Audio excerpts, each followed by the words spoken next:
La Corée.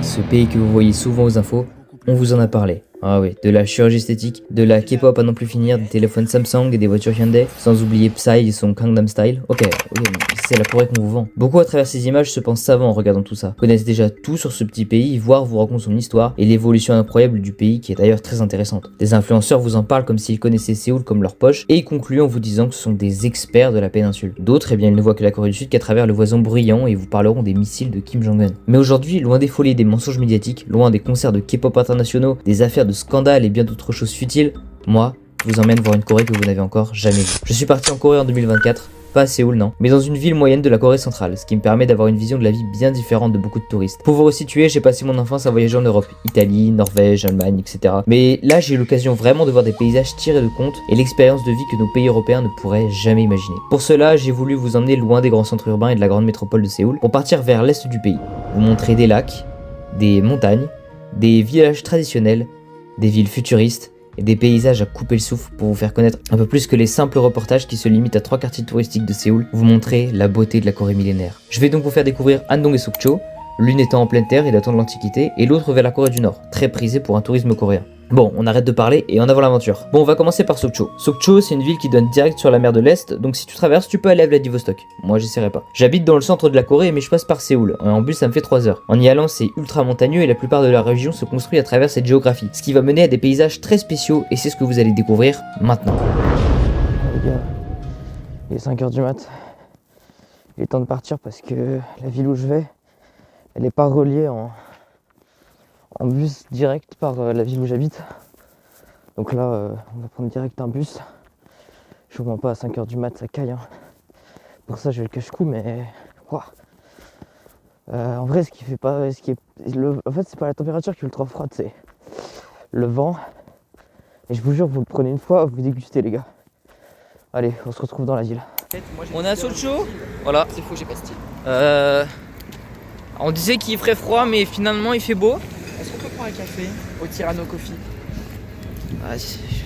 Donc en vrai, Sokcho c'est une belle ville. Mais en vrai, c'est sympa parce que t'as la mer. T'as vraiment un côté, je trouve, assez méditerranéen. Et à côté, c'est vraiment très propre. Et je trouve assez moderne. Je pense qu'ils ont fait des rénovations. Là, on est dans le centre. Donc là, on est dans le centre de Sokcho. Alors, je suis arrivé, mes aventures. Ma caméra était à plat. Voilà, ça fait toujours très plaisir. Bah en fait, je trouve que c'est surtout des hôtels en fait, plus qu'autre chose. Et là, on se dirige vers la mer.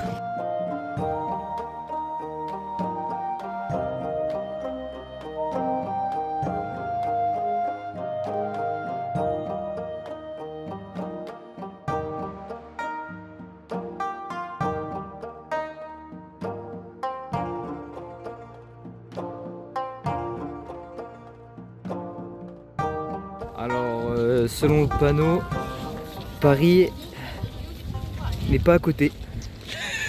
Et tant mieux. Selon des chercheurs très hautement qualifiés, Paris est loin. Paris est loin et on se plaint pas. Voilà. J'avoue qu'il nous spécialistes. Bon les gars, du coup là on est à Sokcho. On est arrivé il y a même pas 20 minutes. Et là il y a la mer derrière. Ça se voit quand même. Et on va se baigner. Alors je déconne. Si on va se baigner, on va mourir. En vrai, l'air est plus froid parce qu'on est vers le nord. Donc là-bas, il y a plutôt la Corée du Nord. Ce qui est sympa pour un voyage, mais j'avoue que moi je me tenterai pas.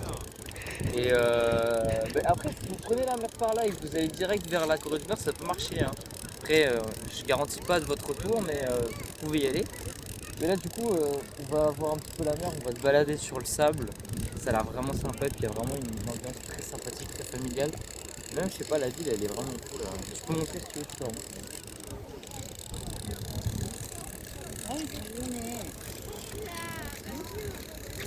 Il y a vraiment beaucoup de familles, et c'est ça. Même Mathéo, je sais pas ce que t'en penses, quand même, il y a beaucoup de familles, non? Bah ouais. Ouais, il y a beaucoup de familles. En gros, c'est plus des balades Ouais, en cette saison plutôt que. Et en vrai, tu vois, je suis content qu'on soit pas venu genre en mode été et tout. Hein. Ça aurait été cauchemardesque. En Oui, été, je pense ça a qu'il y été a vraiment beaucoup de gens. cauchemardesque. Alors pas des touristes étrangers, tu vois, mais genre je pense qu'il y a beaucoup de touristes coréens. Peut-être pas les étrangers. Il y a juste des personnes qui ont besoin de vivre, Ah ouais. de survivre à cette chaleur. En vrai, les gars, au début on voulait aller à Kangling, mais on n'a pas trouvé les billets, puis c'était maxi cher. On a trouvé le billet, c'était trop beaucoup Ouais, trop mais cher. c'était Du trop, coup, ouais. c'est pas mal Puis- Sokcho. Et puis même là, Sokcho, vous voyez, on avait plus de temps. Et ici même, regarde, tu peux filmer derrière. Il y a même les montagnes, on va aller là-bas. Alors on va pas les monter, mais on va essayer d'aller voir un peu quoi ça ressemble. Voilà. Bon, et ben, on se retrouve tout à l'heure pour voir autre chose. Fais Allez. coucou à la caméra. La mer est transparente, les amis. Magnifique. Et là, je viens de goûter. En vrai, elle est un peu froide, mais écoutez, nous qui sommes bretons, on peut très bien nager dedans. On peut nager, non? Ouais. Bon bah voilà, on va nager. On va nager, les amis. Je sais pas si on s'est perdu. Donc là, on peut aller. Je crois qu'on peut aller là-bas en prenant le. Je sais pas comment ça s'appelle comment, Mathéo? Cable car. Le cable car, ouais. Et on peut aller tout droit, là-bas il y a des trucs de Hanox qu'ils ont dit. Et au début, moi ce que je voulais faire, c'était monter jusque là-bas et essayer de faire une marche jusqu'en haut, là, dans les montagnes. Mais en fait, avec l'hiver, je sais pas si on peut. Et là, on va demander pour essayer de monter. Hein? C'est très long surtout. Bah, surtout c'est long, et puis j'ai pas envie non plus qu'on arrive qu'on arrive dans le noir, quoi. Oh. Ouais. Tu veux pas arriver à 22h à la montagne? Non, ça me tente pas trop. Bah, Je comprends vraiment je vais pas. demander quand même aux gens là comment on peut monter, mais au pire c'est pas grave, genre on ira juste visiter là-bas. Allez, on verra bien. Bah, regardez, il est là. Ah, c'est vrai. Et t'imagines, t'as la vue là-haut?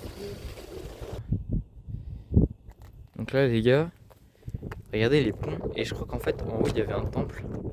Ce qu'on va voir plus tard. Mais regardez, ils mettaient des ponts. Vraiment très... Je sais pas en fait comment ils faisaient pour ramener. Je sais pas en fait comment ils faisaient pour. Regardez, il est là. Comment ils faisaient pour ramener autant de pierres dans un lieu qui est vachement en montagne quand même. Les Coréens, ils ont vraiment un pouvoir, c'est de construire des choses sur des trucs qui sont genre limite déjà ultra durs à marcher sans rien. Mais alors imaginez avec des pierres, l'horreur. Donc là les gars, je crois que je dis pas de conneries. Il y a bel et bien un truc bouddhiste en haut, mais là regardez, il y a une pagode. Et généralement ils sont pas loin des temples. Alors il y en a ici, hein, mais ce n'est pas impossible qu'il y en ait un là-haut. Et si je dis pas de bêtises, en fait les bâtiments bouddhistes, en fait, je crois que c'est les nombreux niveaux du nirvana. Si je dis pas de bêtises, j'y connais rien en bouddhisme, je suis pas bouddhiste. Mais je crois qu'en fait ça symbolise les plusieurs niveaux de la vie. Et normalement c'est pas loin des temples, donc est-ce qu'il y en a un là-haut? Bonne question. Mathéo, t'en penses quoi? Vous le saurez au prochain épisode. Mathéo il s'en branle, il est là comme touriste. Moi je suis là parce que je suis guide en fait, je suis guide en Corée, donc je le guide. Voilà. Bon allez, on va essayer de prendre le cable car, on vous tient au courant. C'est magnifique les gars, là on prend le téléphérique. Et on a une vue furieuse. Bon, il y a du monde, hein. Mais magnifique. Magnifique. Des images magnifiques. Là, on est sur le sommet du Soraksan Mountain Park. Voilà, Kongwon, si vous voulez en Corée. Hein. Et c'est absolument magnifique. Je vais vous prendre la vidéo après, vous allez voir. Le parc il est absolument incroyable. On a pris le cable car et là on arrive. C'est magnifique. Et on est en hiver, mais il y a toujours les couleurs. Et ça, c'est...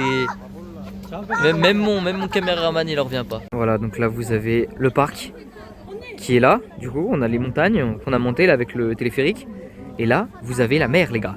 Vous avez la mer. Si cette ville est pas incroyable, je sais pas ce que c'est. C'est un truc de fou furieux. Et donc là, d'après le caméraman, on peut monter en haut là. Je crois qu'on peut aller jusque là-haut. On va essayer d'aller voir. Ouais, ça marche. Est-ce qu'il y a un temple? Du coup, ça sera ça l'énigme, mais je pense pas. Les gars, on est arrivé en haut du Soraksan. C'est sportif la montée, hein. Ouais, j'en ai chié un peu quand même. Et là, la montée, vous avez que des escaliers. Bienvenue à Natural Géographique. Je suis pas là quand même pour les documentaires. Donc là, vous avez toute la vallée du Soraksan qu'on a monté en téléphérique, hein, pas à pied parce que déjà les... Je sais pas c'est quoi, on a fait 300 mètres à pied. On a fait à pied. Déjà ça nous a tués. Voilà. Bienvenue en Corée. À côté, vous avez la mer. C'est magnifique. Là, on se sent vraiment petit. C'est là que tu te dis que t'es rien face à la nature. Donc là, on est redescendu et on est devant, je crois, un temple. Hein. C'est le début d'un temple. Vous pouvez voir derrière, il y a même des hanoks. Il me saoule, les gars. Je vais l'abandonner dans le parc. Vous allez plus le revoir. Donc là, on va visiter. C'est super beau. Regardez, il y a. Waouh, mais le décor il est ouf. Donc les gars, je vais vous faire un cours d'histoire. Vous me remercierez. Le dragon qui est là, c'est ce qu'on appelle le Changleong. Et d'ailleurs, si vous n'êtes pas con, vous le voyez dans mon dos. Tu vois Mathéo ou pas? Tu peux le filmer. Il est juste là. Et en fait, c'est un dragon. Alors en Europe, nous, on a plus l'impression, tu vois, c'est un dragon. Le dragon, c'est un peu Lucifer, c'est un peu le diable. Mais dans les pays asiatiques, en tout cas, c'est pas du tout cette idée-là, surtout issu du bouddhisme, du confucianisme. C'est plutôt l'idée d'un dragon d'eau, en fait, il vient de l'eau, c'est pour ça qu'il est bleu. Qui est fort par sa qui manque la combativité, le courage, la résilience. Donc c'est vraiment c'est pour ça qu'il est partout en fait le dragon. Et vous le voyez partout parce qu'il inspire en fait aux Coréens la confiance et la combativité qu'ils doivent avoir dans tous les cas. Par exemple face aux Japonais en donc en fait c'est vachement beau, regardez même l'architecture elle est super belle. Alors on appelle ça des tanchon du coup. Ils utilisent généralement plusieurs couleurs, genre le vert, le bleu, vous avez le rouge. Et je crois que ça signifie, je sais pas Mathéo, tu sais ou pas? Ça signifie des trucs genre la pureté, un truc comme ça, le bleu, le vert. Mais je sais qu'aussi le dragon il était aussi là pour protéger spirituellement aussi. Ouais mais les couleurs, c'est peut-être plus pour protéger le bâtiment, je sais plus. Je sais que c'est sacré en tout cas quand t'as des couleurs. Je sais plus. Ouais. D'ailleurs vous pouvez même voir, regardez, ils ont même des hanoks. En vrai c'est sympa, on dirait un peu nos chalets dans les Alpes, un petit peu. Sur ce les gars, on va vous montrer le reste. Allez. Donc là on a le Bouddha. Et vous voyez là ils vont reconstruire comme c'était avant. Et donc là, cette place là, ils vont faire une grande porte centrale. C'est vraiment magnifique. Et comme vous voyez en fait, ça c'est les protecteurs du Bouddha. Alors je suis pas calé en bouddhisme, hein, donc prenez pas ce que je prends comme une vérité absolue. Et là, c'est beau quand même. Hein. Là les gars, ils sont en train de refaire pas mal de choses. Mais c'est vraiment sympa, rien qu'au plan.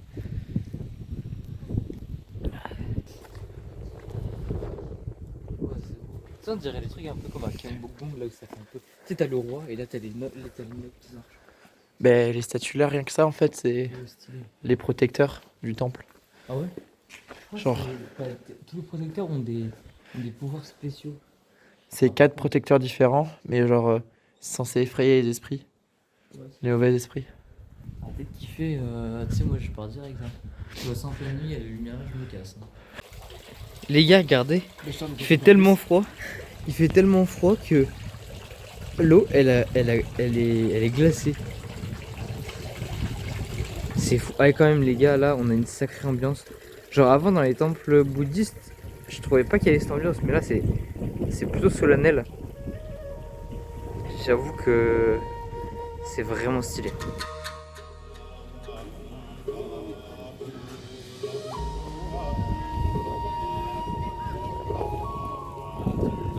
On était avec Mathéo là, on rentre et là dedans là c'est fermé mais on est allé avec Mathéo et il y a une dame et tout, elle nous parle du bouddhisme et tout, elle nous fait un cours sur le bouddhisme et un peu les bouddhisme. Et donc là en fait on va retourner après. En fait le truc a été fait au XVIIe siècle mais tu sens toujours, tu sais, t'as toujours l'impression que c'est très habité. Toujours avec le parc de Soraksan en fait, il y a pas mal de trucs derrière. T'en penses quoi toi? C'était une bonne découverte. Une bonne découverte.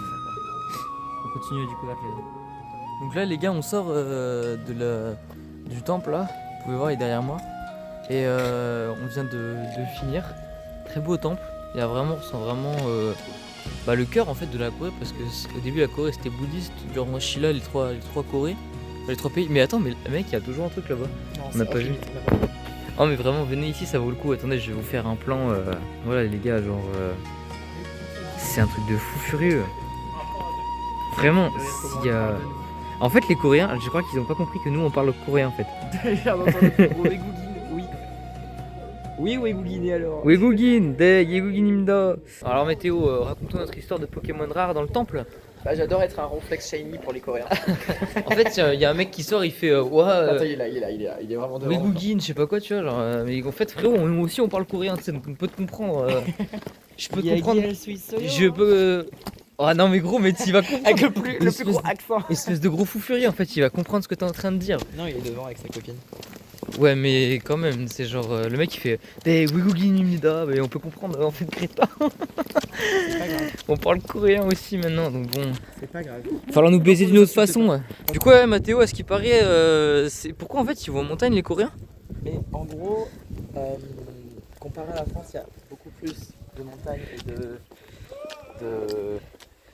Bah, c'est beaucoup Comment plus on dit montagneux quoi, c'est beaucoup des plus pitonneux, c'est pitonneux quoi. Enfin, je sais pas si ça se dit pitonneux, mais t'as des pitons quoi. Quoi? C'est des. Bah, c'est un. Pour nous, c'est unique, on va dire, parce qu'on a beaucoup moins de montagnes, c'est beaucoup moins C'est commun. Mais Ouais. ici, en soi, c'est très commun parce que dans leur histoire et dans leur religion bouddhiste, ils devaient construire leur ville et leur temple. Ils devaient être entourés de montagnes, à côté d'une rivière. Parce que du coup, c'était en lien avec le ki, le feng shui, le li. Donc tout ce qui est autour de spirituel. Ouais. Parce que ça permettait d'avoir une spiritualité vraiment stable. Ouais. Après avoir fait une bonne visite du mont Soraksan et de la visite du temple, on est tous les deux redescendus avec mon pote jusqu'au centre de la ville de Sukcho, où là il y a le littoral et un hôtel que nous avions réservé. C'est là qu'on va voir tous les petits street food qui se trouvent à côté de la mer. Regardez-moi ça les gars, c'est pas mignon, vous avez le phare qu'on va voir demain. Et là, la vue sur la baie, magnifique. Incroyable. C'est pour ce genre de paysage que j'aime bien voyager. Alors ok, des fois, c'est un peu compliqué pour parler avec les gens, mais regardez les gars. Regardez ce qu'on voit à l'autre bout du monde. C'est magnifique, non? Ça vaut le coup. On a trouvé le poteau. Le poteau crabounet. Ça mon gars. La tête qui tient gros. Putain, il a envie de te faire une prise de catch dans ses yeux là. Regarde.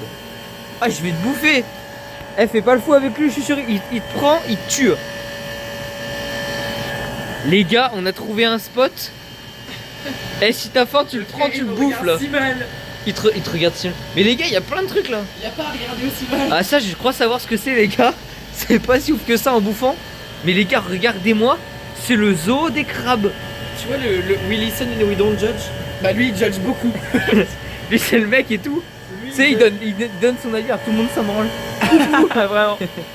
Après avoir visité l'est de la ville de Sokcho, je repars seul pour visiter un village multicentenaire inscrit au patrimoine de l'UNESCO dans le centre de la Corée du nom de Andong Hawemae, où je vais passer une nuit, puis le petit matin partir pour le centre de Andong et ensuite au pont dans les hauteurs de la ville. Situé dans la région du Gyeongsang du Nord au centre-est du pays, je vais y dormir une nuit pour découvrir la capitale culturelle de la Corée. Cette région, elle est beaucoup plus plane avec des villages traditionnels postés vers de nombreuses rivières. Une expérience inédite pour moi. Et malheureusement, par souci de batterie de caméra, je n'ai pas pu tourner dans le village et c'est vraiment dommage parce qu'il dégage une atmosphère très singulière avec une architecture très représentative de la Corée féodale et un plan de ville reflétant la période de Joseon. En fait, si vous voulez, c'est un village ceinturé d'un lac et des accès faciles à l'eau et aux temples qui se trouvent dans les montagnes. Il y a même des bâtiments spéciaux pour des représentations théâtrales, mais bon, c'était avant tout un village de nobles et d'érudits confucéens. D'ailleurs, les bâtiments sont la preuve et même les habitants aujourd'hui, ils sont presque tous descendants de cette famille influente du XVIIe siècle. Et pour l'anecdote d'ailleurs, j'ai dormi chez l'un des descendants dans une maison traditionnelle très confort, malgré au début un aspect assez vétuste vu de l'extérieur. Voilà l'endroit où je vais aller.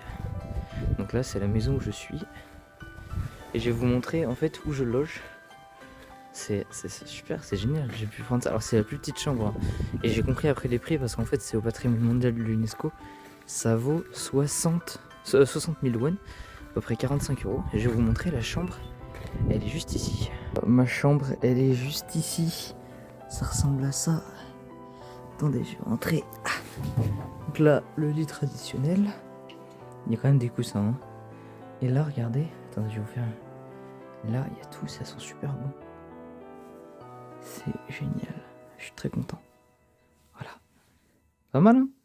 Donc le matin, direction le pont suspendu, vers une cascade pour découvrir l'ancienne capitale de Handong. On a après la montée pour monter ici, c'était vachement raide. J'ai cru que mon pied il allait lâcher. Mais bon, en fait ça vaut le coup, parce qu'il y a une très très belle vue. C'est magnifique. Bon là, il y a les arbres, vous ne voyez pas tout, mais Voilà, c'est très très beau. Et d'ailleurs, je crois que c'était à l'époque truc pour les armements. Je suis pas sûr, j'ai pas lu la plaque. Bah ça m'y ressemble, c'est pas une maison, hein. En tout cas, ça c'est sûr et certain, vu comment c'est foutu. Par contre, c'est très très beau. Vous pouvez voir là sur les murs, magnifique. Quand le roi était en visite officielle, on le logeait ici. Enfin, je crois plus des ministres et tout. C'est vraiment très très joli, on a très belle sensation.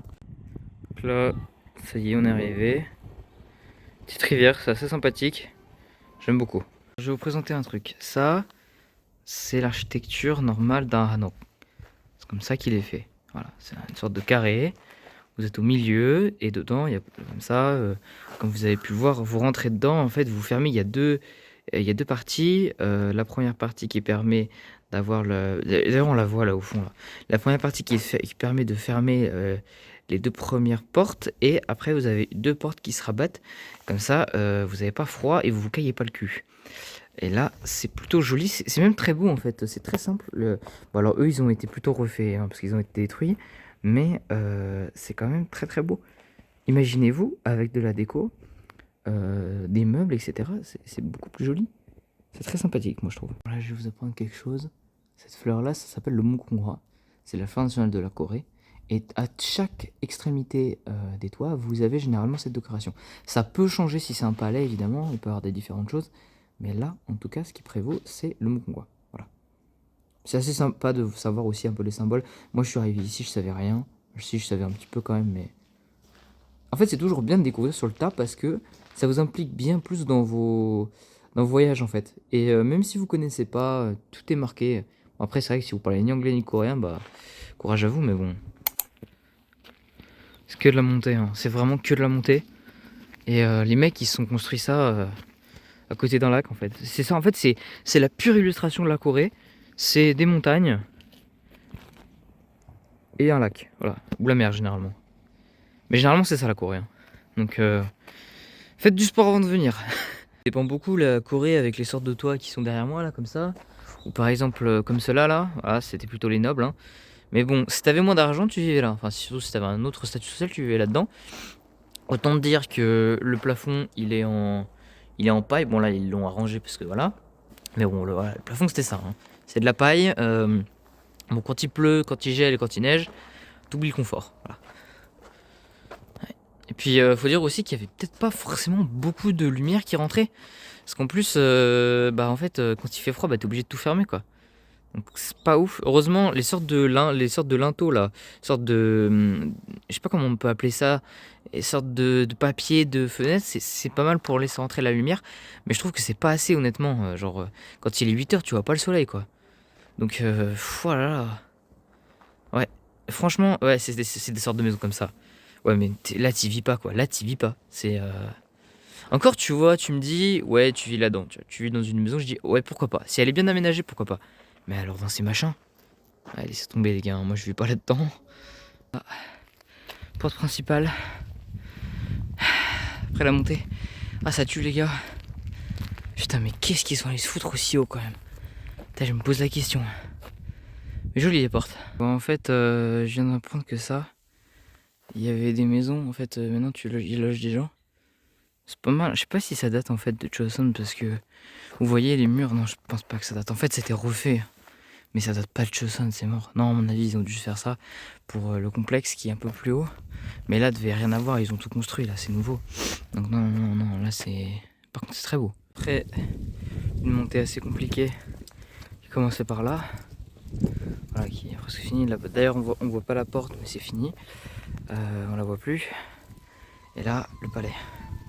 Bon, qui a été refait aussi. Hein. Bon, tout a été refait parce que c'était dans un état pitoyable après la guerre. Mais non, c'est vraiment pas mal. C'est très joli. Le soleil relue sur les tuiles. Il y a une ambiance extrêmement paisible, il n'y a personne. Aussi, il y a un mec, mais il parle pas. Les gars, est-ce que ça valait pas le coup qu'on se la tape cette montée? Ouais, je vous ai dit, ils ont refait des trucs, hein, mais ça vaut le coup, c'est génial. Je pense que je vais manger là en fait, j'ai faim.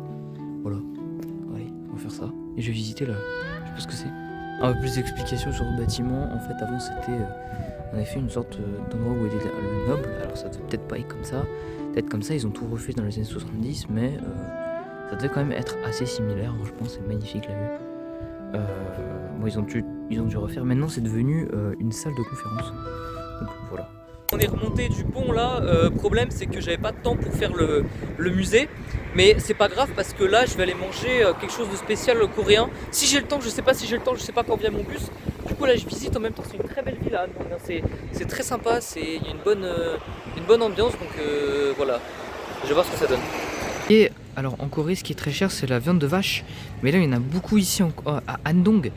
Et je sais qu'il y a des très bons restaurants. Malheureusement, j'ai pas le temps pour tout visiter. C'est vraiment dommage. Mais je sais que je vais y revenir. Les gars, je vous prépare un bon documentaire là-dessus. Les gars, je viens de trouver ça à Andong. C'est le centre-ville à côté de la mairie. Voilà. Donc Paekta Mairie, c'est quand même beaucoup plus stylé que à Bron ou Aubervilliers. Je pense que ça, vous me contredirez pas. Mais regardez-moi ça, les gars. Les parcs qu'ils font. Mais là, vous avez les montagnes à côté, vous avez la rivière. De quoi vous voulez vous plaindre dans cette ville? Alors ouais, d'accord, ok, de pas y avoir des tafs incroyables. Mais c'est super beau. Là, je suis dans le cœur d'Andong et vous voyez toujours des cabines téléphoniques. Généralement, c'est les personnes âgées qui appellent. Mais